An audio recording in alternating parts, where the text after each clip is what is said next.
La nuit est avancée, les jours approchent. Tel est le sous-thème développé par les pasteurs Ken Luamba lors de la 9e journée du 30 matin de prière. Bonjour pasteur. Bonjour mon frère. Comment vous allez? Ça va bien, Dieu fait. Comment se porte l'église Philadelphie Gombe? Dieu nous soutient par sa grâce. Ok. Le péché aujourd'hui envahit le peuple de Dieu. Est-ce que le péché est devenu majeur ou soit ça prime parmi l'église actuelle? Je dirais que il y a, comme je disais dans mon message, comme un esprit de séduction et de distraction qui est entré dans l'église, au point que plusieurs sont endormis sur le plan spirituel. Et dans ce sommeil spirituel, plusieurs se retrouvent en train de vivre la vie qu'ils ne devaient pas vivre. Ils se retrouvent en train de tolérer les choses que l'Église devait condamner. Ils se retrouvent en train de permettre et d'accepter les choses que l'Église devait réfuter, devait désapprouver. Et toutes ces choses arrivent justement parce que l'Église sombre dans le sommeil spirituel. Exactement.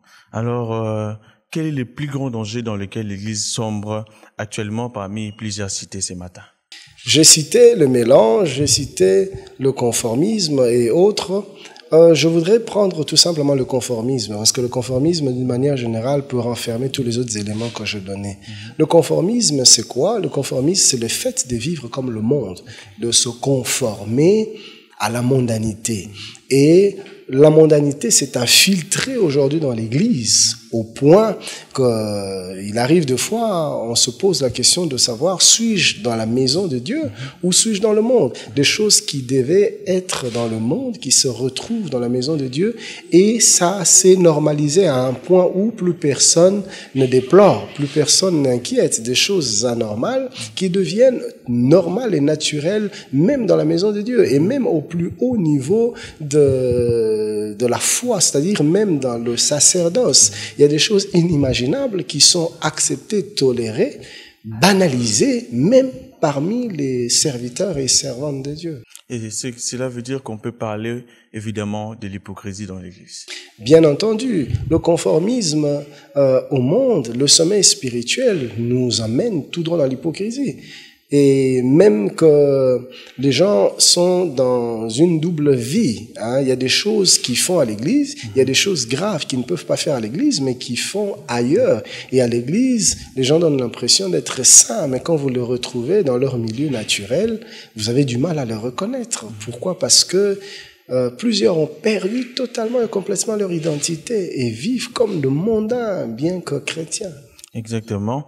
Selon vous, pourquoi l'Église s'est éloignée de l'essentiel et se guette de plus en plus dans le mal? Comme je l'ai dit dans le message, on engendre que selon son espèce. On enfante que selon ce que l'on est, que selon sa nature. Si le Père vit dans le péché, si le pasteur vit dans le péché, l'Église va se retrouver dans le péché. Parce que quand nous prêchons, ce que nous communiquons est bien au-delà des paroles qui sortent de notre bouche. Nous communiquons notre propre vie. Je peux être en train de vivre dans l'adultère, dans le péché. Je prêche la sainteté, mais ce qui va impacter la vie de mes auditeurs, c'est pas ce que je dis, c'est ce que je suis. C'est ma vie qui va s'imprégner sur la vie de membres. Ce qui fait qu'aujourd'hui, le plus grand problème, c'est que les pères qui devaient ramener le cœur du peuple vers Dieu désorientent l'attention, le focus du peuple vers toute autre chose, vers le matérialisme, vers l'amour de l'argent, vers l'épanouissement et le développement personnel. Vous voyez ça? On parlera d'ailleurs de la prospérité, voilà, des messages actuels. Des messages, des signes des temps de la fin. Voilà, des messages tels que la prospérité. La prospérité est une bonne chose, mais quand elle est prêchée, comme elle est prêchée aujourd'hui, ça désoriente les gens et les gens se retrouvent en train de rechercher plus les choses d'en bas plutôt que les choses de Dieu. Jésus a dit, ne vous inquiétez pas ni de quoi vous serez vêtus, ni de quoi vous allez manger. Pourquoi? Parce que ces choses, c'est des païens qui s'en inquiètent. Mais aujourd'hui, dans beaucoup de messages, on focalise l'attention des gens sur ces choses que les païens recherchent. Au lieu de former des disciples dans la maison de Dieu, nous formons des païens dans la maison de Dieu. En fait, c'est le style de message qui est prêché. Le peuple n'est qu'à l'image, ou ne sera qu'à l'image de type de message qu'il écoute. Parce que même sur le plan naturel, ce que je suis, c'est le résultat de ma nourriture. Je suis ce que je mange sur le plan biologique. Pareil aussi sur le plan spirituel. Le peuple est le genre de nourriture spirituelle qu'on lui donne. Ok. Comment l'Église devra-t-elle se comporter actuellement, ou soit à cette heure, face aux grands enjeux spirituels? La Bible dit, cela importe d'autant plus que vous savez en quel temps vous êtes. C'est l'heure de vous réveiller enfin du sommeil. L'Église doit travailler le réveil. Nous sommes dans le temps de la fin et le temps de la fin a ses implications. Entre autres, une plus grande activité des esprits mauvais, du diable, de la séduction. Et l'Église doit être consciente de cela et travailler de manière à ce que le peuple ne soit pas distrait, mais que le peuple se réveille. Donc la réaction de l'Église en ce temps-ci, c'est beaucoup plus de conscience dans le sens de réveiller l'Église à une église qui ressemble à son maître plutôt qu'à une église qui ressemble au monde. Pasteur, s'il faut être très pragmatique, montrez-nous par des exemples ou soit par des illustrations précises que le diable travaille et multiplie ses stratégies. Aujourd'hui, je dirais, dans le monde, si vous lisez l'histoire, quelques années en arrière, des choses abominables qui n'étaient pas tolérées aujourd'hui, c'est non seulement toléré, mais même institutionnalisé. Je parlerai du mariage pour tous, le mariage gay, le mariage homosexuel. Aujourd'hui, il y a des nations où tu parles contre l'homosexualité, tu fais la prison. L'homosexualité est élevée comme une valeur aujourd'hui. Aujourd'hui, il y a même un nouveau concept, on parle de l'homophobie. C'est-à-dire, tu parles contre l'homosexualité, on te traite d'homophobe. Et sous d'autres cieux, l'homophobie est une infraction. Tu fais la prison parce que tu réprimes l'homosexualité. Or, la Bible est claire, c'est une abomination. Donc avant, tout le monde était d'accord, mais aujourd'hui, à cause de la dépravation, ainsi que Jésus-Christ dit, le mal se sera accru dans les derniers jours et la croissance du mal aujourd'hui fait que ces choses abominables, ces dépravations deviennent des valeurs, vous voyez. Et je donnerai un autre exemple sur l'immoralité. Aujourd'hui, l'impudicité est vilipendée et sous d'autres cieux, on est même en train de travailler pour réduire l'âge de la liberté sexuelle. Ailleurs, on parle même de l'âge de 13 ans, 14 ans. Une jeune fille à 13 ans peut être libre de jouir de sa vie sexuelle. Vous voyez, le mal est en train de monter tel que les valeurs sont renversées. Et même aujourd'hui, dans le monde des hommes de Dieu, dans le monde des serviteurs de Dieu, on voit de plus en plus des pasteurs qui divorcent, des pasteurs qui vivent dans l'adultère. Et aujourd'hui, c'était scandaleux, ces choses. Mais maintenant, autrefois, plutôt, je disais c'était scandaleux.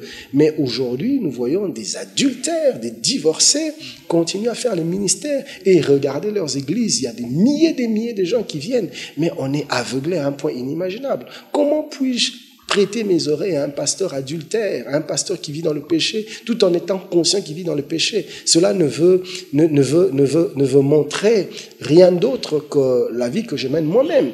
En fait, si je vis dans le péché, dans l'impudicité, dans la pornographie, je ne serai à l'aise que dans une église où on ne condamne pas ces choses. Vous voyez ça? Dans une autre église, je suis mal à l'aise. Pourquoi? Parce que je ne veux pas laisser ces choses-là. Alors, voulant continuer à vivre dans ces choses et en calmant ma conscience, en me faisant passer ou en me convainquant même que je suis toujours chrétien, alors plusieurs préfèrent aller dans des églises où les pasteurs eux-mêmes vivent dans ces choses-là parce qu'ils sont confortés. Vous voyez ça? La conscience est, comme la Bible dit, cautérisée. La conscience est écrasée. La conscience ne parle plus. On ne nous prêche plus le message qui nous ramène à Dieu, qui nous jette à genoux dans la repentance. Du reste, aujourd'hui, dans nos églises, il y a très peu de repentance sincère, de repentance authentique. On ne voit plus des gens pleurer sur leurs propres péchés, des gens se repentir, des gens venir jeter leur pentacle magique, leur gris-gris, leur livre d'occultisme. Ça n'existe plus dans nos églises. Aujourd'hui, des gens qui ont 2-3 femmes, mais ils ont des responsabilités dans l'église. Vous voyez un peu, tout ça, ça nous montre qu'il y a un profond sommeil spirituel qui s'installe. Cela est dû au fait que nous sommes dans le temps de la fin et le diable travaille dans le sens de séduire l'Église pour que plusieurs ratent l'enlèvement. Exactement, oui. C'est ce qui s'est fait actuellement. Est-ce que prêcher la sainteté, c'est un message de condamnation à l'Église? C'est quoi que les gens appellent message de condamnation? Quand tu vis dans le péché, tu veux que je te dise quoi? Que Dieu te bénira. La Bible dit, si ton frère a péché, va vers lui, dis-lui qu'il a péché. Et s'il n'écoute pas, va prendre un ou deux autres frères, venez parler avec elle. Si elle n'écoute toujours pas la personne, allez en parler à l'église. Si l'église lui parle et qu'elle n'écoute toujours pas, chassez-la de l'église. L'apôtre Paul l'a fait. Il dit, il y a des gens que j'ai livrés à Satan. Mais pour vous dire combien l'église est endormie, citez-moi le nombre des églises où on livre encore des gens à Satan aujourd'hui. On est tolérant. Les gens vivent dans les péchés, on leur laisse la chair, on leur laisse la responsabilité dans l'église. C'est ces choses qui détruisent l'église. Vous voyez ça? Alors, parler de la sainteté, c'est parler juste... La Bible dit quoi? Ne participez pas aux œuvres infructueuses de la chair, mais condamnez-le. Dieu nous appelle à condamner le péché. Si nous ne condamnons pas le péché, nous sortons de la volonté de Dieu. Et si nous condamnons le péché, c'est ça que les gens appellent le message de la condamnation. Vous voyez ça? Dieu dit, je suis saint. Puisque je suis saint, vous serez saints comme moi je suis saint. Et surtout en ce temps de la fin où l'Église doit se préparer au retour de l'époux. L'Église doit se préparer au retour de l'époux. Permettez-moi de lire une de vos citations. On ne parle pas de la grâce à celui qui se sent confortable au péché. Expliquez-nous, pasteur, cette citation. Un homme qui vit dans le péché a besoin qu'on lui dise, le péché t'amène à la mort, répands-toi et reviens au Seigneur. C'est le message qu'il a besoin d'entendre. La Bible dit que la prière d'un pécheur est une abomination à l'Éternel. Vous voyez ça? Dieu n'exauce pas la prière d'un pécheur si ce n'est la prière de repentance. Alors un homme qui vit dans le péché, vous lui prêchez la grâce. Autrement dit, vous lui prêchez l'amour de Dieu. Dieu t'aime. Ce message devait être orienté dans le sens de dire à la personne, parce que Dieu t'aime, si tu demandes pardon et que tu arrêtes ce que tu fais, Dieu va te pardonner. C'est cela la grâce. La grâce veut tout simplement dire, le pardon est disponible à quiconque se repent. C'est ça la grâce. La grâce ne veut pas dire que celui qui vit dans le péché persévère dans son péché, Dieu le comprend. Vous voyez? Donc on a donné une autre orientation faussée de la grâce. Dire aux gens, vous vivez dans le péché, oh soyez à l'aise, Dieu est bon, Dieu est amour. De toute façon, il comprend, il est compatissant. Là, la colère est riche en bonté. Ça, c'est un gros mensonge de l'ennemi. C'est ça même l'esprit de séduction. Celui qui vit dans le péché, il ne faut pas lui dire que Dieu est d'accord avec toi. Il faut lui dire, Dieu désapprouve ce que tu fais, mais il t'aime. Et à cause de son amour pour toi, si tu te repens, sa grâce va agir en ta faveur, il va te pardonner, il va te restaurer. Donc ceux qui vivent dans le péché ont besoin d'entendre le message, les ramenant au Seigneur, leur disant d'arrêter le péché. Parce que la repentance, la conversion est composée de plusieurs choses, entre autres la confession, la reconnaissance d'abord, la confession et puis la conversion. La reconnaissance, c'est-à-dire je reconnais que ce que je fais est mal. Et la repentance, je me repens, Seigneur, pardonne-moi. Et la conversion, je me détourne, c'est-à-dire je ne fais plus ce que je faisais autrefois. La Bible dit ceci dans le livre de Chroniques. Si mon peuple, sur qui est invoqué mon nom, prie et cherche ma face. Écoutez ce qu'il ajoute. Et s'il se détourne de ses mauvaises voies.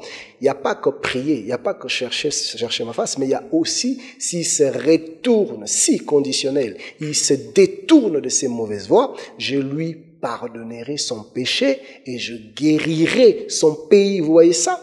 Donc il ne faudrait pas qu'on dise tout simplement aux gens, non, la grâce est là. Il y a autre chose à faire, c'est-à-dire reconnaître, se repentir et arrêter, se détourner de ces choses-là. Alors le pardon de Dieu, produit de la grâce, agit dans notre vie. Vous voyez ça? Merci beaucoup, pasteur, pour cette explication. Comment devons-nous nous préparer pour attendre le retour imminent de Christ? Continuons à marcher dans la crainte de Dieu. La Bible dit, veillez et priez afin que vous ne tombiez pas dans la tentation. Soyons sobres, car les jours sont mauvais, et rachetons le temps. Gardons cette conscience du retour imminent de Jésus. Vivons comme des pèlerins, comme des passagers. Nous ne sommes pas venus nous éterniser ici-bas. Nous sommes venus pour un temps. notre destinée, c'est l'éternité à côté de Dieu. L'attitude que nous devons avoir, c'est l'attitude de voyageurs, des pèlerins. Je sais que je suis là pour un temps, je me prépare pour mon éternité. Cette conscience doit constamment demeurer en nous, afin de nous pousser à être constamment portés vers le Seigneur et vers l'éternité. Merci beaucoup, pasteur. Je me rappelle d'une phrase de pasteur Marcelo: la porte du ciel est faite à la taille de Christ. Suivez Christ et vous allez entrer au ciel. Nous avons fini par un message, pasteur, ou soit par une prière. Il y a quelqu'un qui nous suit maintenant, qui vit dans le péché et veut se repentir. Adressez-vous à cette caméra. J'aimerais te dire, bien-aimé, l'amour de Dieu est disponible. La grâce de Dieu est disponible. Et Dieu t'aime. Il t'aime tellement qu'il s'est sacrifié lui-même à la croix pour que tu sois sauvé. Il n'est pas venu juger le monde, mais il est venu sauver le monde. Le salut est disponible, mais Dieu ne peut te sauver qu'à proportion de ta volonté. Dieu ne peut pas aller au-delà de ta volonté. Ce n'est pas à Dieu de vouloir à ta place, ce n'est pas à Dieu d'accepter à ta place. Lui, il a fait sa part. Il a payé le prix fort, le prix du sacrifice de la croix. Maintenant, ta part, c'est d'ouvrir ton cœur et d'accepter le pardon qu'il t'accorde. Si tu te repens de tout ton cœur, tu ouvres ton cœur, tu reviens à lui, il va te pardonner et il va changer ta vie à jamais. La Bible dit, peu importe la grandeur de votre péché, si vous vous repentez sincèrement au plus profond de vos cœurs, Dieu est disponible pour vous pardonner. Repentez-vous car les temps sont mauvais. Bientôt la trompette va sonner. Bientôt le Seigneur Jésus-Christ va venir et prendre son église. Ne passez pas à côté de ce temps. Après, la grâce ne sera plus disponible. Maintenant, la grâce est disponible et bientôt ce temps de grâce va tendre à sa fin. Saisissez l'opportunité que Dieu vous donne. Ainsi qu'il est écrit, aujourd'hui, si vous entendez sa voix, n'endurcissez pas vos cœurs. Mon frère, ma sœur, Dieu t'aime et il veut te sauver. Écoute sa voix et ta vie ne sera plus jamais comme avant. Sois béni. Rendez-vous dans la gloire du Père le jour de l'enlèvement. Que Dieu vous bénisse. Rendez-vous à la gloire du Père le jour de l'enlèvement. Tel est le message de la clôture de ces moments avec le pasteur Ken Luamba. Merci, pasteur, d'avoir répondu à notre invitation. C'est moi. Bénissez aussi l'église Philadelphie Combe de notre part. Merci d'avoir suivi cette 9e édition, cette 9e journée de 30 matins de prière. À la prochaine.